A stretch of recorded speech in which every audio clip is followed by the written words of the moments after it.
കാശിനാഥൻ ഭാഗം 61. രചന അവതരണം ദിവ്യരാജ്. റൂമാകെ നിശബ്ദമായിരുന്നു.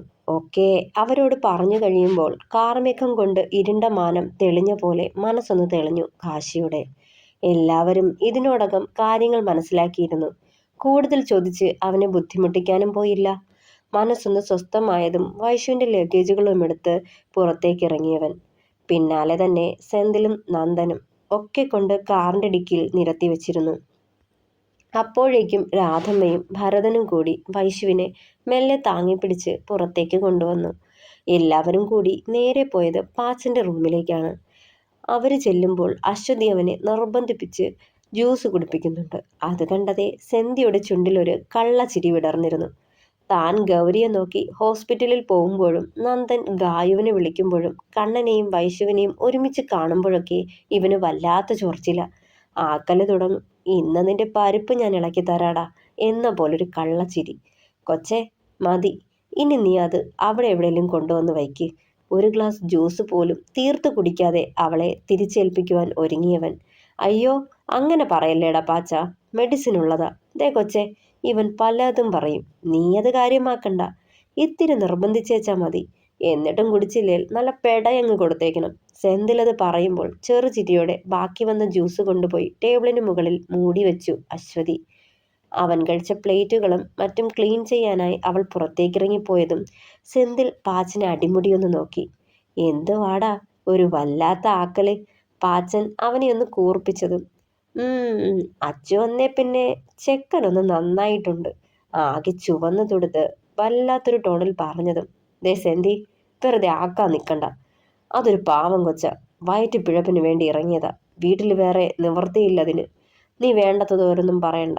ചിരിയടക്കി പിടിച്ച് പറഞ്ഞതും ദേ കണ്ടോ കണ്ടോ, അവളെപ്പറ്റി എല്ലാം അറിഞ്ഞു വെച്ചിരിക്കുക കോപ്പൻ. അവളെ പ്രൊട്ടക്ട് ചെയ്ത് സംസാരിക്കുന്നത് കണ്ടില്ലേ? ഇപ്പോഴേ ഇങ്ങനെ തുടങ്ങിയാൽ പിന്നെ ആക്കിയ ചിരിയോടെ മൂളി വിടുമ്പോൾ കുഞ്ഞൊരു നാണം പാച്ചൻ്റെ മുഖത്തും വന്നു. അയ്യോടാ, നാണിച്ചു ചുമന്നല്ലോടാ പാച്ചു നീ.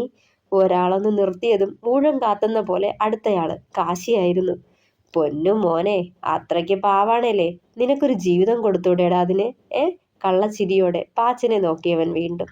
അതെ, ഞങ്ങളെ മണ്ടന്മാരാക്കിക്കൊണ്ട് അണ്ടർഗ്രൗണ്ടിലൂടെ ലൈൻ വലിക്കാനാണ് നിന്റെ പ്ലാനെങ്കിൽ പൊളിച്ചെടുക്കി കയ്യിൽ തരും. നന്ദൻ അവനെ ഒന്ന് ഇരുത്തി നോക്കി. എടാ, വേണ്ടതോരൊന്നും പറയല്ലേ. ആ കൊച്ചിന് ഒന്നും അറിയാൻ മേല. അതെങ്ങാനും കേട്ടോണ്ട് വന്നാൽ തലയ്ക്ക് കൈയും കൊടുത്ത് ഒരോളത്തിലങ്ങ് പറഞ്ഞതും നീ എന്താ ഇപ്പൊ പറഞ്ഞേ? ആ കൊച്ചിന് ഒന്നും അറിയാൻ മേലെന്നോ?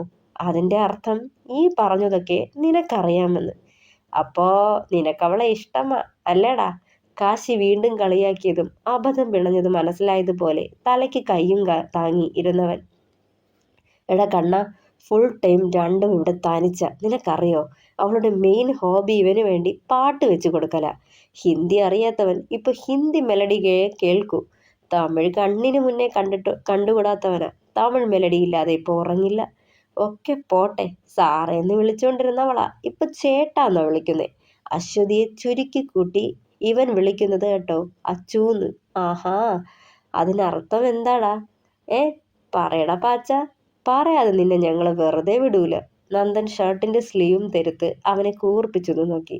ഒക്കെ കണ്ടും കേട്ടും ചിരിയടക്കി പിടിച്ച് നിൽപ്പുണ്ടായിരുന്നു വൈശു. പാച്ചുവാണേൽ ആകെ ചമ്മി ഉത്തരം മുട്ടി മുഖം കുനിച്ചിരിപ്പുണ്ട്.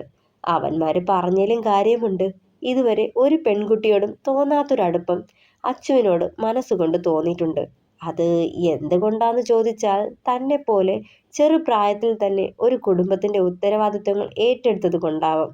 സ്വന്തം സ്വപ്നങ്ങളും ആഗ്രഹങ്ങളും മറന്ന് പ്രിയപ്പെട്ടവർക്ക് വേണ്ടി ജീവിക്കുന്നത് കൊണ്ടാവാം. പക്ഷേ അതിതുവരെ പ്രണയമായി മാറിയിട്ടില്ല. അവളുടെ മനസ്സറിയാതെ അതേപ്പറ്റി ചിന്തിക്കാൻ തോന്നുന്നുമില്ല. കാരണം ഇനിയൊരു പക്ഷേ അവളുടെ മനസ്സിൽ മറ്റാരെങ്കിലും ആണെങ്കിലോ എന്നൊരു ചിന്ത ഓർത്തതേ ചിരിയായിരുന്നു അവനിലും. ദേ ഒറ്റയ്ക്കിരുന്ന് ചിരിക്കണു. പാച്ചൻ വീണു, പാച്ചൻ വീണു, പാച്ചൻ വീണു. മൂന്നും കൂടി അവന് ചുറ്റും കൂടി നിന്ന് ഒരേ സ്വരത്തിൽ പറഞ്ഞതും കൂർപ്പിച്ചു നോക്കിയവൻ. ഈ സമയം പുറത്തേക്ക് പോയ അശ്വതിയും തിരികെ വന്നിരുന്നു. എന്താ ഇവിടെ? ചെറുചിരിയോടെ ചോദിച്ചുകൊണ്ട് അകത്തേക്ക് കയറിയവൻ. ഒന്നും പറയണ്ട കൊച്ചേ, ഒരു കടം വീട്ടിയതാ. സെന്തിൽ കുസൃതിയോടെ ചിരിച്ചു. പക്ഷേ പലിശ കുറച്ച് കുറഞ്ഞോ എന്നൊരു സംശയം. കാശിനാഥ് അവനെ നോക്കി ചുണ്ടു കൂർപ്പിച്ചതും ആടാ കുറഞ്ഞുപോയി പറഞ്ഞുകൊണ്ട് തൊട്ടടുത്തിരുന്ന ഫ്ലാസ്ക് കയ്യിലെടുത്ത് അവന് നേരെ ഓങ്ങിയിരുന്നു പാച്ചൻ. കാശിനാഥൻ മെല്ലെ ഒഴിഞ്ഞു മാറി. ഇന്നത്തേക്ക് ഇത്രയും മതിയടാ കണ്ണ, ഡോസ് കൂടിയാലേ പാച്ചൂട്ടൻ താങ്ങൂല അല്ലേടാ ചക്കരെ. നന്ദൻ അവന്റെ കവളിലൊന്ന് കിള്ളി. കൊല്ലടാ കൊല്ല്, എല്ലാം കൂടി ഇങ്ങനെ ഇഞ്ചിഞ്ചായി കൊല്ലാതെ ദോ ആ കത്തിയെടുത്ത് നെഞ്ചിൽ കുത്തി ഇറക്കടാ ഇന്നാ. നെഞ്ച് ചൂണ്ടിക്കാട്ടി സഹിക്കെട്ട പോലെ പറഞ്ഞതും അയ്യോ അങ്ങനെ പറയല്ലേ പാച്ചൂട്ടാ, നിന്നെ കൊന്നാലേ ആ കൊച്ചിന് വിഷമാവൂന്നേ. സെന്തി മെല്ലെ അവന് കേൾക്കാൻ പാകത്തിന് പറഞ്ഞതും കൂർപ്പിച്ചൊന്ന് നോക്കി. ഈ സമയം ഇതൊന്നും ശ്രദ്ധിക്കാതെ പാച്ചനുള്ള മെഡിസിനൊക്കെ പൊട്ടിച്ചെടുക്കുമായിരുന്നു അശ്വതി. ഇനി മതി പിള്ളേരെ, പാവം കൊച്ചിന്. രാധമ്മ നന്ദനെ ഒന്ന് കൂർപ്പിച്ചു നോക്കി. പാവോ എൻ്റെ രാധമ്മേ, ഇവൻ ഞങ്ങളെയൊക്കെ പറഞ്ഞു കൊല്ലുന്നത് വെച്ച് ഇതൊന്നും ആയിട്ടില്ല. പാവം പിടിച്ച കണ്ണനെ ഈ നാറി എന്തെല്ലാം പറഞ്ഞിട്ടുണ്ടെന്നറിയോ.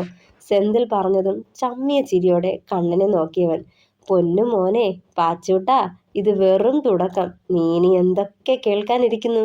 സെന്തിലൊന്ന് ആക്കി ചിരിച്ചു. മോനെ വൈശൂട്ടി ഡിസ്ചാർജ് ചെയ്തു, ഞങ്ങള് വീട്ടിലേക്ക് പോവുക. അവരുടെ സംസാരം അവിടെ അവസാനിപ്പിച്ചുകൊണ്ട് ഭരതൻ ഇടയ്ക്ക് കയറി പറഞ്ഞു. നേരത്തെ കണ്ണൻ ഇവിടെ വന്നപ്പോൾ പറഞ്ഞായിരുന്നു, നാളെ കഴിഞ്ഞ് നീ ഇവനൊപ്പം പോവല്ലേ വൈശു. പാച്ചനത് ചോദിക്കുമ്പോൾ എല്ലാവരുടെയും മുഖം ഇരുണ്ടു.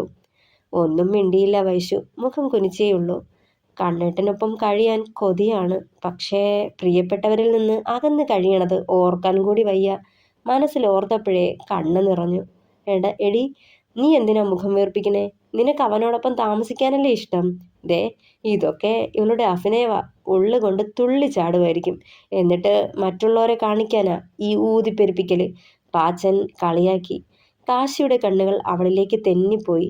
കണ്ണ് തുടയ്ക്കുന്നത് കണ്ടതേ ഇവിടെ നിന്ന് വരാൻ അവൾക്കും താല്പര്യമില്ലാത്ത പോലെ തോന്നി. പിള്ളാരെ ഇറങ്ങാം, ഇനിയും നിന്നാലേ വീടെത്തുമ്പോൾ രാത്രി കഴിയും, രാധമ്മ ഓർമ്മിപ്പിച്ചു. എടാ എന്നാൽ ഞങ്ങൾ ഇറങ്ങുക. പറയുന്നതിനൊപ്പം കയ്യിൽ നേരത്തെ എടുത്തു വെച്ചിരുന്ന കുറച്ച് കാശെടുത്ത് ആരും അറിയാതെ പാച്ചുവിന്റെ കൈക്കുള്ളിലേക്ക് വെച്ചു കൊടുത്തു കാശി. എടാ ഇതൊന്നും വേണ്ടടാ, എൻ്റെ കയ്യിലുണ്ടടാ. അവനാ കാശ് തിരികെ ഏൽപ്പിക്കാൻ ഒരുങ്ങി. ഓ അത് കയ്യിൽ തന്നെ വച്ചിരുന്നാൽ മതി, ഞങ്ങൾ ഇറങ്ങാം പറഞ്ഞുകൊണ്ട് പുറത്തേക്കിറങ്ങി കണ്ണൻ ആദ്യം. അപ്പോ പാച്ചുവേ അച്ചുവേ ഞങ്ങൾ ഇറങ്ങാട്ടോ, സെന്തിൽ ആക്കി ചിരിയോടെ രണ്ടാളോടുമായി വിളിച്ചു പറഞ്ഞു. പൊടത്തെണ്ടി, നിന്നെ എൻ്റെ കയ്യിൽ കിട്ടും നോക്കിക്കോ, പാച്ചൻ കടുപ്പിച്ചു. ഓ പിന്നെ ഒന്ന് പോടാ. സെന്തിൽ അവൻ്റെ തലയ്ക്കൊരു കൊട്ടും കൊടുത്തിട്ട് പുറത്തേക്കിറങ്ങി. അരമണിക്കൂറത്തെ യാത്രയ്ക്ക് ശേഷം കാശിനാഥൻ വൈശുവിനെയും കൊണ്ട് ത്രയംബകത്തിലെത്തിയിരുന്നു. ഇടയ്ക്ക് വൈശുവിൻ്റെ അച്ഛനെ അവളുടെ വീട്ടിലിറക്കിയിട്ടാണ് ഇവിടേക്ക് തിരിച്ചത്. ഇത്രയും നേരത്തിനിടെ വൈശു തന്നോട് ഒരക്ഷരം സംസാരിക്കുകയോ മിണ്ടുകയോ ചെയ്തിട്ടില്ല എന്നോർത്തതേ അത്ഭുതമായിരുന്നു അവന്. കാറ് പോർച്ചിലേക്ക് കൊണ്ടുചെന്ന് പാർക്ക് ചെയ്തപ്പോഴേക്കും ശാരദാമ്മയും അവിടുത്തെ സെർവൻ്റായ സന്ധ്യ ചേച്ചിയും ഓടിപ്പാഞ്ഞെത്തിയിരുന്നു. കാറിൻ്റെ ഡോർ തുറന്ന് അവളെ പുറത്തേക്ക് ഇറക്കിയതും ചേർത്ത് പിടിച്ച് അകത്തേക്ക് കൊണ്ടുപോയത് അവരായിരുന്നു. വൈശുവിനെ നേരെ ഹാളിൻ്റെ സെറ്റിയിലേക്ക് കൊണ്ടുചെന്നിരുത്തി. മോളെ ഇപ്പോഴും വേദനയുണ്ടോ?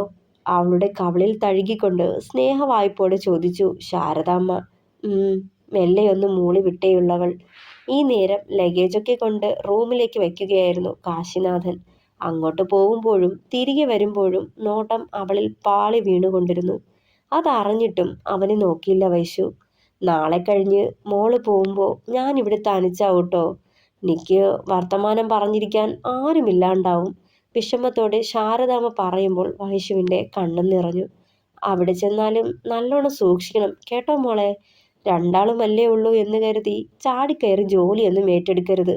നല്ലോണം ഭേദമായിട്ട് മോളുടെ വയ്യായ്ക പൂർണ്ണമായിട്ട് മാറുമ്പോൾ മാത്രം ജോലി ചെയ്തു തുടങ്ങാവൂ. അവരുടെ തോളിലേക്ക് ചേർന്നവളുടെ നെറുകിൽ മെല്ലെ തലോടി അത് പറയുമ്പോൾ മൂളി വിട്ടേയുള്ളവൾ. കുറെ ആയില്ലേ ഇരിക്കാൻ തുടങ്ങിയിട്ട്, ഇനി ഇത്തിരി നേരം ചെന്ന് റെസ്റ്റ് എടുക്കാൻ വൈശു, എഴുന്നേൽക്ക്. കാശിനാഥൻ അവളുടെ കയ്യിൽ പിടിച്ചെഴുന്നേൽപ്പിക്കാൻ ഒരുങ്ങിയതും പരിഭവത്തോടെ അവന് കൈ കൊടുക്കാതെ മെല്ലെ എഴുന്നേറ്റ് പയ്യെ പയ്യെ മുകളിലേക്ക് നടന്നവൾ. ഇവൾക്കിതെന്താ പറ്റിയേ? പിണക്കത്തിലാണല്ലോ. എല്ലാവരെയും പിരിഞ്ഞ് എൻ്റെ ഒപ്പം വരുന്നതിൻ്റെ വിഷമാവോ? മനസ്സിൽ ചിന്തിച്ചുകൊണ്ട് മുകളിലേക്ക് നടന്നവൻ. തുടരും. പ്രിയപ്പെട്ടവരെ, അഭിപ്രായങ്ങൾ പറയണേ. കഥ ഇഷ്ടമായാൽ സപ്പോർട്ട് ചെയ്യണം, ഷെയർ ചെയ്യണം, സബ്സ്ക്രൈബ് ചെയ്യണം, ഹൈപ്പ് ചെയ്യണം. പിന്നെ ഞാനൊരു പുതിയ സ്റ്റോറിയും കൂടെ തുടങ്ങി വെച്ചിരുന്നു, മിന്നിക്കെട്ട്. അതും കൂടി വായിച്ച്, അതും കൂടി വീഡിയോയും കൂടി കണ്ട് അഭിപ്രായങ്ങൾ പറയണേ. താങ്ക്